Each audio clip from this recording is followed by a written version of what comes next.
Channel of Vadodara. આંતરરાષ્ટ્રીય મહિલા ખોખો વિશ્વ કપમાં ભવ્ય વિજય હાંસિલ કરીને શહેર દેશ અને યુનિવર્સિટીને પિલાડ ઓપીએ ગૌરવ અપાવ્યું છે।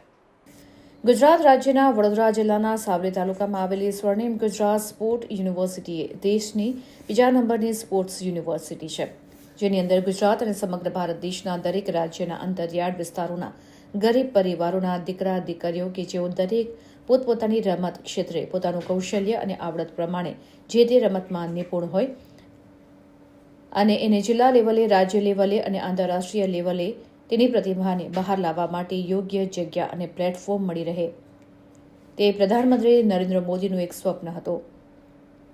ત્યારે સાવલી તાલુકાના ડેસરમાં સ્વર્ણિમ ગુજરાત સ્પોર્ટ્સ યુનિવર્સિટીની સ્થાપના વડોદરાના સાવલી ડેસર તાલુકામાં સ્થાપિત કરી તેમનું સ્વપ્ન સાકાર થયું। આ સ્પોર્ટ્સ યુનિવર્સિટીની સ્થાપવામાં ધારાસભ્ય કેતનભાઈ ઇનામદારનો પણ સિંહ ફાળો રહ્યો છે।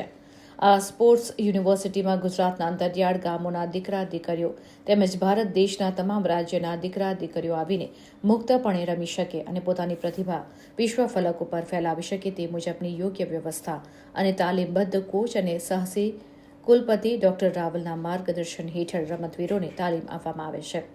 ત્યારે થોડા સમય પહેલા દિલ્હી ખાતે મહિલા ખોખો વિશ્વ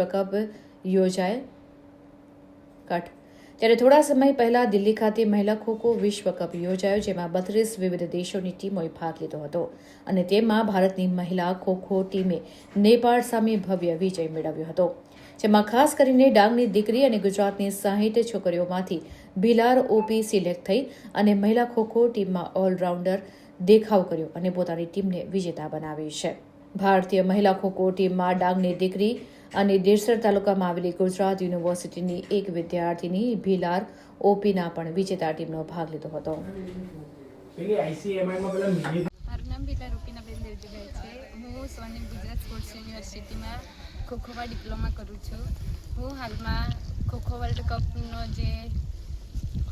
કપ યોજાયો હતો દિલ્હી ખાતે, ત્યાં હું રમી હતી, ઇન્ડિયાની ટીમને રિપ્રેઝન્ટ કર્યું અને જેમાં અમારો ગોલ્ડ મેડલ આવ્યો, જેનાથી મારા સ્વાગત માટે સ્વર્ણિમ ગુજરાત સ્પોર્ટ્સ યુનિવર્સિટી દ્વારા શિક્ષકો, સર લોકો અને સ્ટુડન્ટ દ્વારા ભવ્ય સ્વાગત કરવામાં આવ્યું અને તે માટે હું ખૂબ જ ખુશ છું। મને ખૂબ જ આનંદ થાય છે કે મારા માટે લોકો પ્રાઉડ કરે છે।